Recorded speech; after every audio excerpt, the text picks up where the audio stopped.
Ini nih, ternyata tempat memasaknya masih tradisional memakai tungku kayu bakar. Ini lagi proses apa, Pak? Bungkusannya. Bung Karno beberapa kali pernah mampir ke sini dari cerita-cerita kakek. Ini prosesnya biar apa, Pak? Halus, Pak. Lumayan juga nih.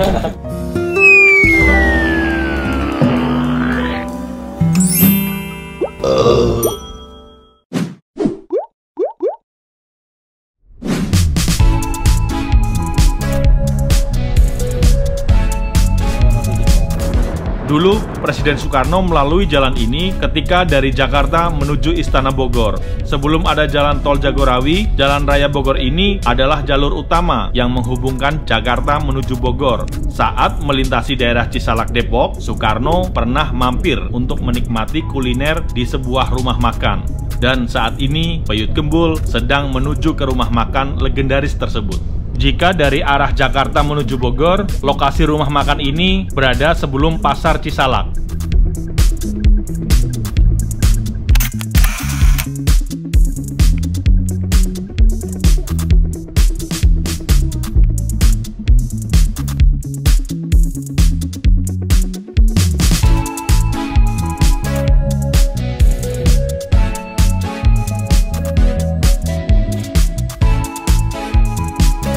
Nah, sekarang saya sudah sampai di lokasi rumah makan Tape Uli Cisalak. Rumah makan yang legendaris yang sudah ada sejak zaman Presiden Soekarno. Katanya Presiden Soekarno juga beberapa kali mampir ke sini. Ayo kita lihat.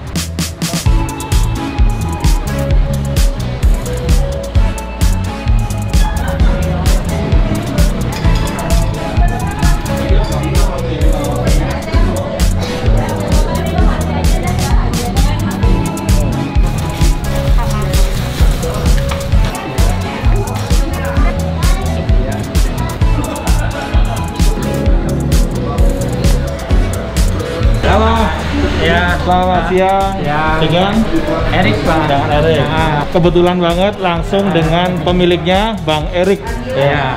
Bang Erik, ini katanya rumah makan ini legendaris. Betul. Dari kapan? Dari tahun 57, dari zaman kakek. Abang ini generasi ketiga dan masih tetap di sini tempatnya. 57 itu berarti orde lama. Betul, zaman Bung Karno. Ada cerita katanya tentang Bung Karno dengan rumah makan ini. Oh iya, Bung Karno beberapa kali pernah mampir ke sini dari cerita-cerita kakek, cerita papa saya. Dia kalau dari Istana Merdeka, Jakarta mau istirahat ke Bogor, dia pasti melintasi jalan Jakarta Bogor ini. Nah, karena dulu ini semacam tempat peristirahatan gitu, rest area lah. Nah, mampirlah beliau ke sini sebelum sampai ke Bogor. Jadi sempat cicipin tapenya, cicipin ulinya gitu, sama masakan-masakannya. Jadi berapa kali Presiden Soekarno ke sini? Jadi 2 kali dia ke sini. Dari cerita bapak saya yang pertama, akhirnya karena dia temuin ini tape ini ada ciri khas di sini, untuk kunjungan berikutnya dia janji mau bikin tape untuk diadu sama tape di sini gitu. Karena ini rumah makan legendaris ya. Saya pengen tahu menu yang sudah ada dari zaman dulu sampai sekarang apa aja di sini. Ciri khasnya ya pasti tape uli. Ya, ada tape uli, ada es tape uli, ada laksanya. Itu yang dari zaman dulu ada. Betul. Ya? Nah, yang kesini-sininya memang kita ada opor ayam, ada soto ayam, sop ayam kampung, gitu, ayam goreng. Memang ciri khas Betawi semua gitu.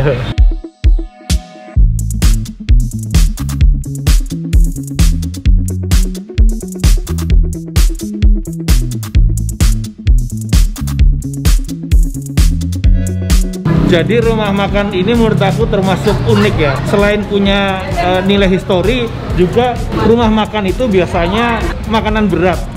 Tapi ini rumah makan jualannya tape uli yang jadi ikonnya. Maskotnya justru tape uli jajanan ya. Dari zaman dulu ya. Terkenalnya tape ulinya gitu. Tapi selain tape uli juga ada laksa. Jadi Saya mau order tape uli, laksa, kemudian es tape uli. Itu ya Bang ya? Oke, sip. Kita tunggu makanannya ya. Oke. Sekarang saya mau lihat di belakang layar, di dapurnya rumah makan tape uli ya. Tape ulinya ini juga akses tape uli.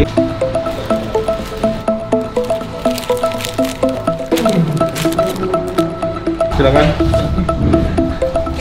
Ya, satu lagi dalamnya.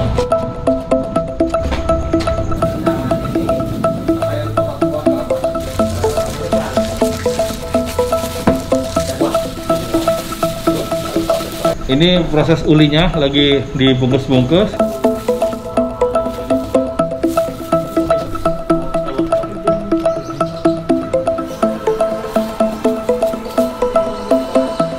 Terus lihat sebelah sana, yuk.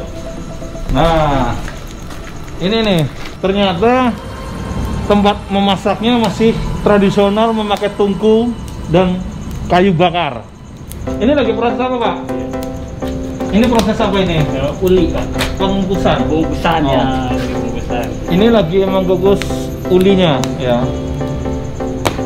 Bikin uli dan tapenya juga dikukus di sini ya? Iya, ada dulu.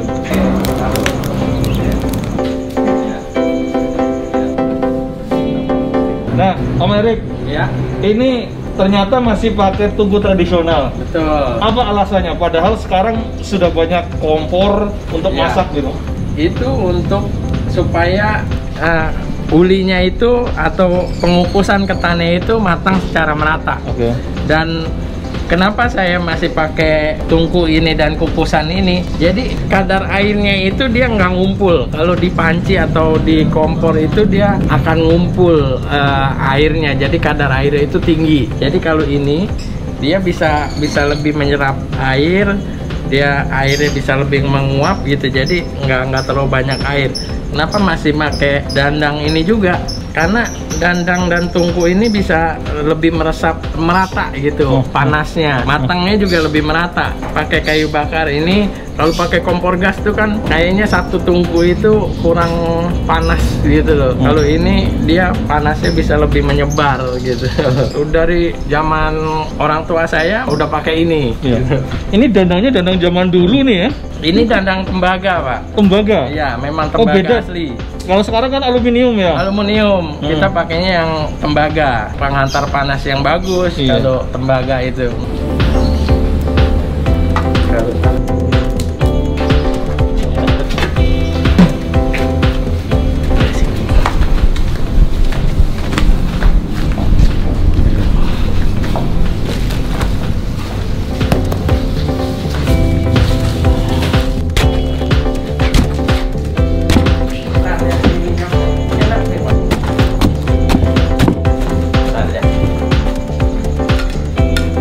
Oh, jadi kayak ketan itu. Kalau kita bilang ketan unti ya, sebelum tumbuk ini memang sudah matang. Ya. Bisa jadi kayak ketan urap ya. Ketan urap ya. Wah, ini kasih apa nih? Ini ada serundengnya nih. Khas Betawi kayak gini biasanya yang suka dijual-jual. Gurih dan manis ya? Ada Gurih gulanya dan ya? manis, betul. Ini dapat spesial. Ini nggak dijual ya kayak gininya ya? Nggak dijual nih, jadi di belakang layar. Tapi kalau serundengnya dijual. Serundengnya dijual untuk uli bakar dan uli goreng. Kulinya ya. Dari sarapan pagi nih. Kayak rasa.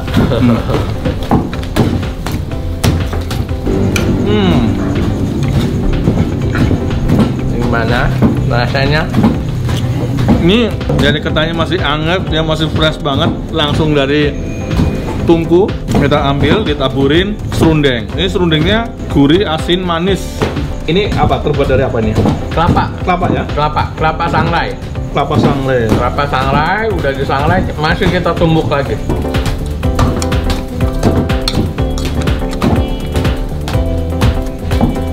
Pagi-pagi ikut olahraga. Biar sehat nih. Gimana Pak? Caranya gini aja Pak? Ya, begini aja kan berarti. Oh. Iya. Ini prosesnya biar apa Pak? Halus Pak. Waduh, Mesti dengan tenaga. lumayan juga nih.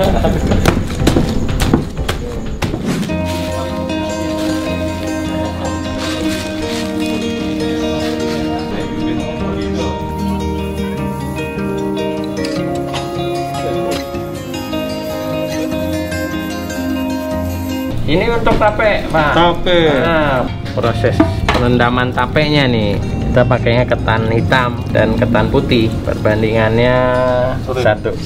Ini baru mulai proses perendaman, kira-kira 3-4 jam.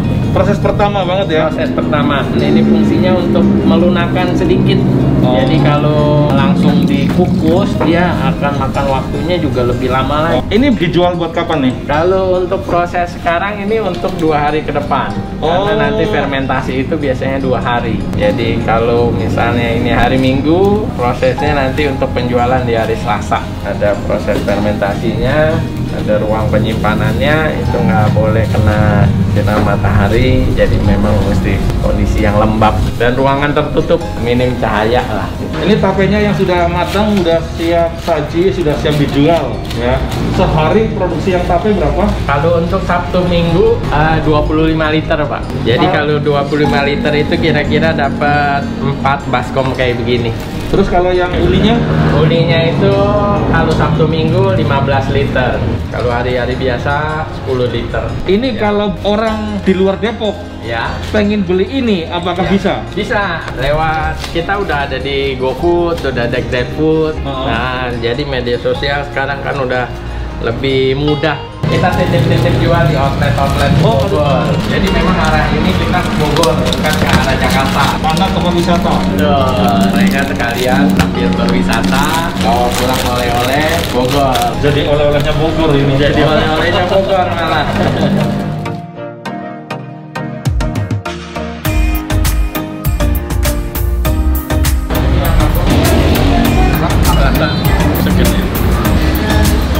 Rasanya pas banget, enak banget rasanya. Enaknya gimana? Legend, santannya berasa, rempah-rempah pokoknya bumbunya pas lah. Kalau buat laksa ini. Udah lama saya kesini dan memang ini menu paling favorit, paling top deh. Saya setiap kesini pasti makan ini, pas gitu loh. Manisnya ada, rempahnya ada, gurihnya ada, pokoknya asik. Enak rasanya enggak? Enak. Ibu sudah sering kesini, Bu? Sering. Oh, dari zaman dulu, dari zaman ini kan teman SMP. Ya memang tempat nongkrongnya. Apa yang Ibu suka? Pertama apa nih? Tape ulinya. Terus uli bakar sama laksa. Tape ulinya manis enak. Manis ya? Manis kayak saya gitu.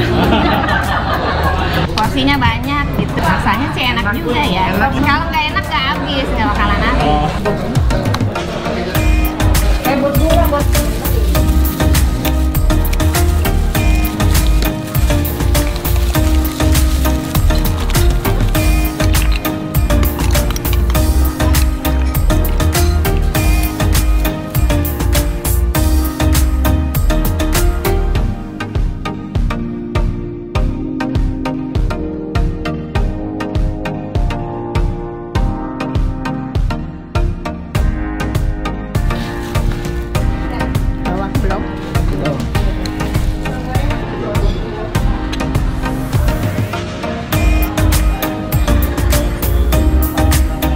Ini tape uli. Oke.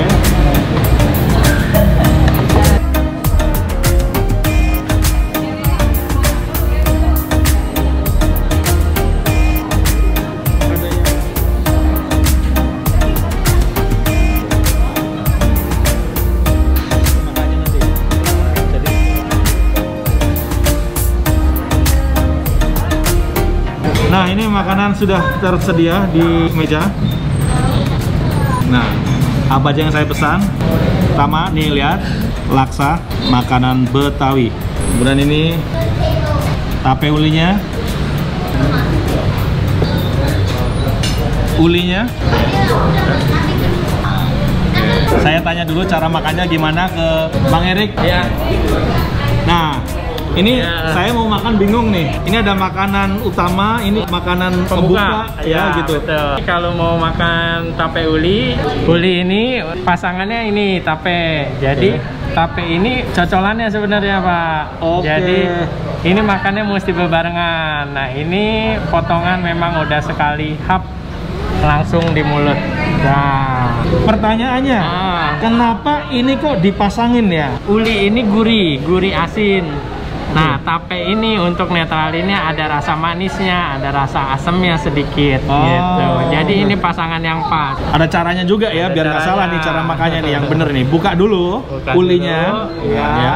Ketan putih ya. Ketan Kalau putih yang ditumbuk. yang ditumbuk, kemudian Ini ketan hitam ini yang peragian. manis. Manis. Oke, gini ya. Ya. Nah, makanya gini. Nah, gimana rasanya?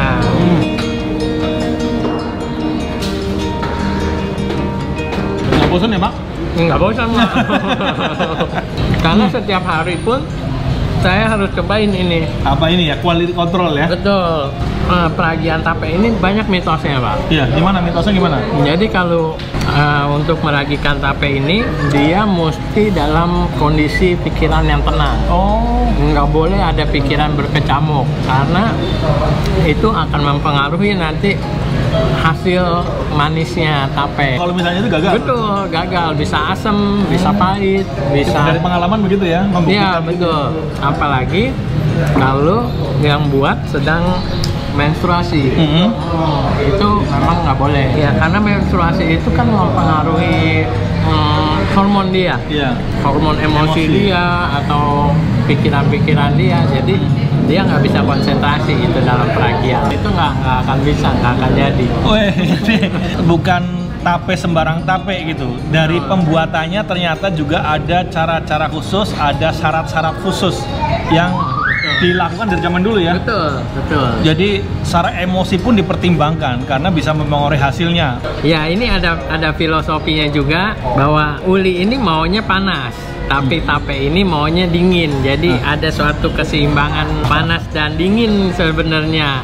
Kalau tape ini dia bisa tahan lama di suhu dingin. Cuma kalau uli ini kalau kita taruh kulkas atau suhu dingin dia akan mengeras. Dia maunya suhu ruang atau mau dipanasin lagi bisa. Tapi masuk kulkas dia rasanya udah agak berubah sedikit. Ini maunya suhu panas, itu maunya suhu dingin. Ini ada rasa asin, itu ada rasa manis. Gitu. Ini jadi kita makan di sini ini nggak cuma sekedar kenyang, penuh filosofi. Memang dari cerita dari Bapak. Betul, gitu betul. ya. Dan mitosnya untuk yang berpasangan makan ini awet lengket kata Bapak. Gitu. Semoga saya juga ketularan nih ya. Dan terbukti dari langganan-langganan sampai yang dia zaman pacaran masih di sini sampai bawa anak cucunya lagi ke sini. Wah, Masih tetap di sini. no. Siapa yang pengen awet ya datang ke sini. Makan tape. Makan tape sama uli biar lengket ya. Oke. Terus satu lagi laksanya. Ini laksanya isinya apa aja nih? Laksa ada ayam suwir, ada daun kemanginya, ada telur rebus, ada bihun. Kuahnya sejenis kayak kuah kari, santan kental. Itu ada kunyitnya, ada ebi, ada temu ponci, temu manggahnya, ada macam-macam. Kira-kira ada 10 macam rempah-rempah yang ada di sini gitu. Ini makanan Betawi, Pak. Betawi. Cuma Betawinya memang udah asimilasi sebenarnya. Dari budaya Cina sudah diasimilasi, udah diresap sama Betawi. Jadi kita bilang ini laksa Betawi. Laksa Betawi ya. Padahal Sumatera juga ada laksa juga ya. Betul, cuma Beda? beda karena dia rasa kari itu. Kalau ini kita nggak pakai yang karinya, lebih lembut rasanya. Memang khas Betawinya. Oke. Terima kasih. Ya, silakan Bang Erik, dicoba. saya mau nyicipin Ya. dulu. Oke. Berdoa dulu ya. Makan. Untuk membuka, saya mau minum dulu es tapenya. Jadi es tapenya ini juga ada ulinya di dalam ya.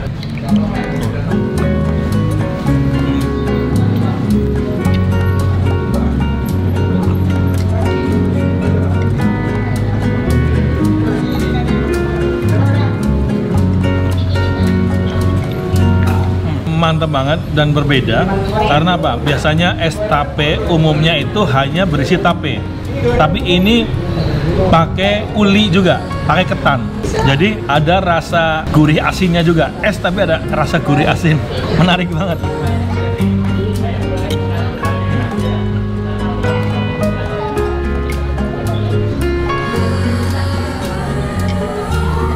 Sekarang saya mau makan tape ulinya ya.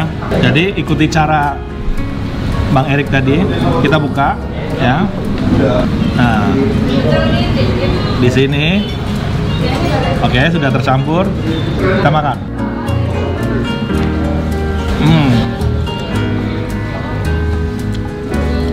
Jadi bener kata Bang Erik tadi, di mulut itu ada keseimbangan.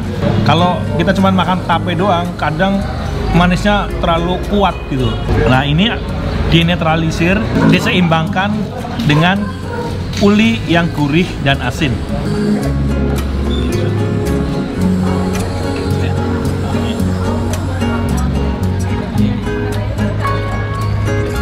Jadi menurut saya tapenya ini pas banget ya, nggak terlalu lembek, tidak terlalu manisnya juga tidak kebangetan, tapi pas ya. Biasanya ada yang tape itu sampai lembek banget karena mungkin fermentasi atau peragiannya terlalu kuat gitu ya. Kalau ini pas dan juga tidak terlalu keras. Kadang kalau yang gagal berasnya itu masih keras gitu. Ini pas banget. Tape uli legendaris yang luar biasa ya. Dari zamannya Presiden Soekarno, bahkan Presiden Soekarno tadi dibilang dulu pernah mencicipi, pernah makan dan mampir ke rumah makan tape uli ini sampai 2 kali. Nah, sekarang mencoba laksa ayam. Kita peres jeruknya.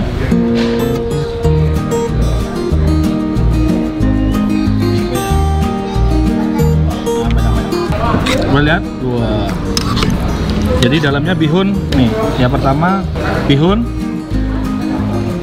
Kemudian ada ayam. Ayamnya di sini khusus dada boneless tanpa tulang. Terus kemudian telur. Kemudian ada kemangi.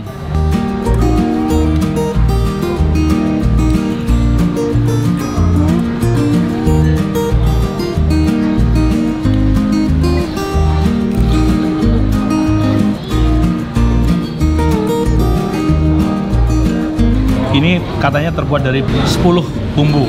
Rasa ebinya gurih, santannya juga kentalnya pas. Jadi makanya tidak perlu pakai nasi karena bihunnya banyak dan lembut. Kemudian juga ada wangi dari kemangi.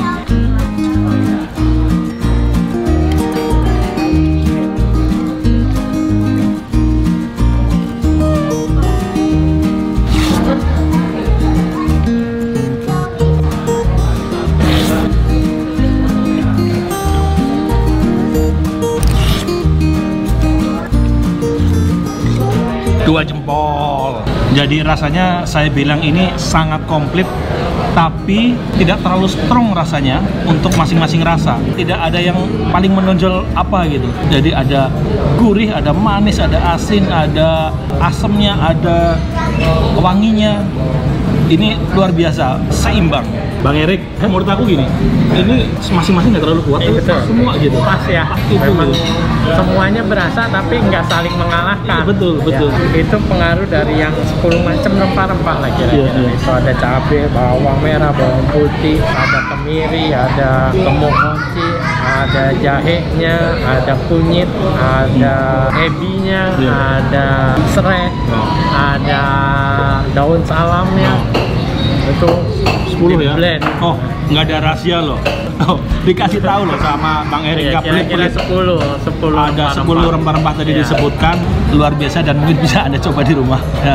Dan ini hasil pengolahan dari proses puluhan tahun. Betul, betul. Alhamdulillah selesai juga makannya dengan penuh kenikmatan. Makan siang yang sempurna hari ini. Jangan lupa terus ikuti provokasi kuliner dari Peyut Gembul. Takut gembul, lebih takut lapar. Makan terus sampai tua. Makan terus sampai tua.